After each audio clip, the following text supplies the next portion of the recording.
بسم اللہ الرحمن الرحیم۔ السلام علیکم۔ غیب پر یقین یا اللہ پر توکل۔ پرانے زمانوں کی بات ہے، دجلہ کے کنارے آباد ایک چھوٹی سی بستی میں حارث بن کمیل نام کا ایک تاجر رہتا تھا۔ تجارت کے سلسلے میں وہ دور دراز شہروں کا طویل سفر کیا کرتا تھا۔ کبھی مہینے کبھی سال گزر جاتے مگر وہ گھر واپس نہ آ پاتا۔ اس کا گھرانہ صرف 3 افراد پر مشتمل تھا۔ پہلا حارث، دوسرا اس کی بیوی زینب اور تیسرا ان کا 14 سالہ بیٹا سلیم۔ سلیم وہ بچہ تھا جسے اللہ نے کئی سال کی دعاؤں کے بعد دیا تھا، مگر حارث کی ایک کمزوری تھی، وہ نجومیوں اور مستقبل معلوم کرنے والوں کی باتوں پر حد سے زیادہ یقین کرتا تھا۔ ایک دن سفر سے پہلے وہ اپنے بیٹے سلیم کو لے کر ایک مشہور نجومی عورت کے پاس گیا۔ اس عورت نے اس کے ہاتھ کی لکیریں دیکھیں، کچھ دیر بعد آنکھیں بند کیں اور پھر ایک لرزتی آواز میں بولی، تیری بیوی ایک بیٹی کو جنم دے گی اور وہ بیٹی تیرے بیٹے کی موت کا سبب بنے گی۔ یہ سن کر حارث کے پیروں تلے زمین نکل گئی۔ اس کی بیوی زینب اس وقت حاملہ تھی۔ وہ اپنے گھر آیا تو خوف و وہم میں ڈوبا ہوا تھا۔ اسے لگا اگر بیٹی پیدا ہوئی تو وہ اس کے خاندان کو تباہ کر دے گی۔ سفر قریب تھا اور ولادت ابھی باقی۔ جاتے جاتے اس نے اپنے بیٹے سلیم سے کہا، اگر تمہاری ماں نے بیٹی کو جنم دیا تو اسے زندہ نہیں رہنا چاہیے۔ نجومی عورت کبھی جھوٹ نہیں بولتی۔ اگر تم نے میری نافرمانی کی تو میں تمہیں کبھی معاف نہ کروں گا۔ سلیم نے باپ کا حکم سنا مگر دل میں خوف اور کھٹکھٹاہٹ بیٹھ گئی۔ حارث سفر پر نکل گیا۔ کچھ ہی دنوں بعد زینب نے انتہائی خوبصورت بچی کو جنم دیا۔ وہ بچی اتنی حسین تھی کہ دیکھنے والا رک کر دیکھتا۔ ماں نے اس کا نام رکھا نور جہاں۔ سلیم نے بہن کو دیکھا تو دل پگھل گیا۔ وہ اسے مارنے کا سوچ بھی نہ سکا۔ اس نے کہا، میں ابھی ماں کا دل نہیں توڑ سکتا، کچھ وقت گزرنے دو پھر دیکھوں گا۔ مگر ہر گزرتے دن کے ساتھ نور جہاں کے لیے اس کا پیار بڑھتا جاتا۔ ایک برس گزر گیا۔ باپ کی واپسی کی خبر ملی تو سلیم ڈر گیا۔ وہ کیا جواب دے گا؟ پاس ہی رہنے والے ایک بزرگ یوسف چاچا جو حارث کے قریبی دوست تھے، سلیم کے پاس آئے۔ سلیم نے سب کچھ سچ سچ بتا دیا۔ یوسف نے کہا، بیٹا، اللہ بچیوں کو رحمت بناتا ہے، زحمت نہیں۔ اگر چاہو تو نور جہاں مجھے دے دو اور میرا بچہ تم لے جاؤ۔ باپ کو بتا دینا کہ بیٹا پیدا ہوا تھا۔ سلیم نے اعتماد میں لے کر ماں کو ساری بات بتائی۔ ماں بھی بچہ بدلنے پر راضی ہو گئی۔ بیٹی تھوڑا تھوڑا بولنا شروع ہو چکی تھی۔ سلیم نے شکر کے آنسو بہائے، نور جہاں کو ان کے حوالے کیا اور ان کا بچہ لے آیا۔ حارث واپس آیا تو خوش ہوا، شک نہ ہوا، مگر سچ زیادہ دیر تک چھپ نہیں سکتا۔ جب نور جہاں بولنے لگی تو یوسف کی بیوی کو کبھی کبھار امی کہتی تھی اور اصل ماں زینب کو دیکھ کر دل کھنچتا۔ حارث کو شک ہوا، آخر راز کھل گیا۔ وہ غضبناک ہو گیا۔ سلیم، تم نے میری نافرمانی کی، اس لڑکی کو فوراً ختم کر دو۔ سلیم روتا رہا مگر باپ نے دھمکی دی، اگر نہ کیا تو میں خود اسے قتل کروں گا اور تمہیں بھی گھر سے نکال دوں گا۔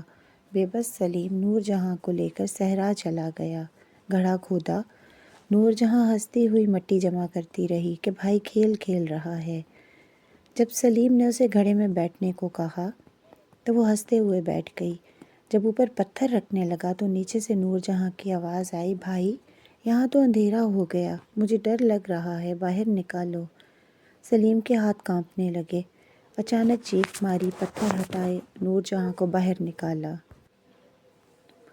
اور دونوں روتے ہوئے ایک دوسرے سے لپٹ گئے۔ وہ دونوں گھر چھوڑ کر نکل گئے۔ راستے سے 2 معصوم کتوں کے بچے ملے۔ سلیم نے انہیں بھی ساتھ لے لیا۔ دریا کے کنارے جھونپڑی بنائی، شکار پر جانا سیکھا، زندگی نئی طرح کی شروع کی۔ سالوں گزرے۔ نور جہاں 17 سال کی اور سلیم 31 سال کا مضبوط جوان بن گیا۔ ایک رات جنگل میں بھیڑیوں نے حملہ کیا۔ سلیم گھائل ہونے ہی والا تھا کہ نور جہاں نے بھائی کا کمان اٹھایا اور بھیڑیے پر تیر چلایا۔ بھیڑیا وہیں مر گیا۔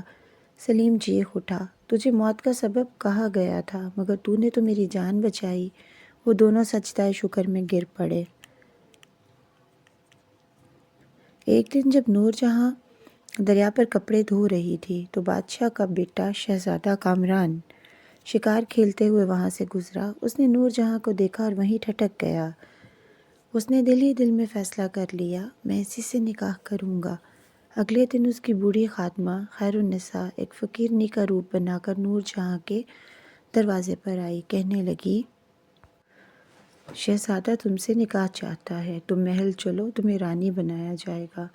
نور جہاں نے انکار کیا، میں بھائی کے بغیر کہیں نہیں جاؤں گی، مگر تقدیر کو کچھ اور منظور تھا۔ ایک دن سلیم شکار پر گیا ہوا تھا۔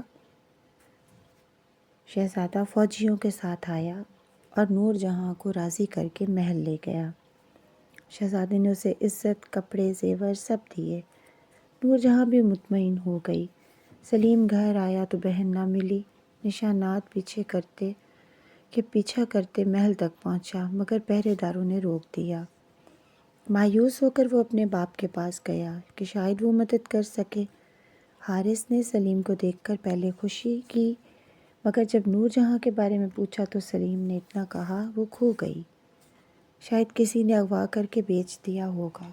حارث غصے میں چیخا، تم نے میری نافرمانی کی، میری نظر سے دور ہو جاؤ۔ سلیم ٹوٹ گیا، اسے سمجھ نہیں آ رہی تھی وہ کیا کرے۔ اس نے سوچا وہ محل جاتا ہے اور شہزادے سے اپنی درخواست پیش کرتا ہے اپنی بہن کو ڈھونڈنے کے لیے، لیکن محل کے باہر آ کر بھی وہ چپ کر کے بیٹھ گیا۔ اس کو سمجھ نہیں آ رہی تھی وہ اندر جائے یا نہیں۔ نور جہاں نے کھڑکی سے دیکھا کہ سلیم محل کے باہر بیٹھا ہے۔ شہزادے سے کہا، یہ تو میرا بھائی ہے، اسے اندر بلائیں۔ سلیم اندر آیا، نور جہاں کو سلامت دیکھ کر رونے لگا۔ نور جہاں نے کہا، بھائی تم نے میری حفاظت کی، میری خاطر اپنی زندگی قید کر لی، اللہ نے تمہیں رسوا نہیں ہونے دیا۔ شہزادے نے دونوں کی کہانی سنی اور بولا، اب تم دونوں کی عزت میری ذمہ داری ہے۔ شہزادے نے حارث کو پکڑ کر قاضی کے سامنے پیش کیا۔ قاضی نے پوچھا، تم نے بیٹی کو مارنے کا حکم کیوں دیا؟ حارث بولا، نجومی عورت نے کہا تھا کہ وہ بیٹے کی موت کا سبب بنے گی۔ قاضی کا چہرہ سرخ ہو گیا، غیب کا علم صرف اللہ کے پاس ہے۔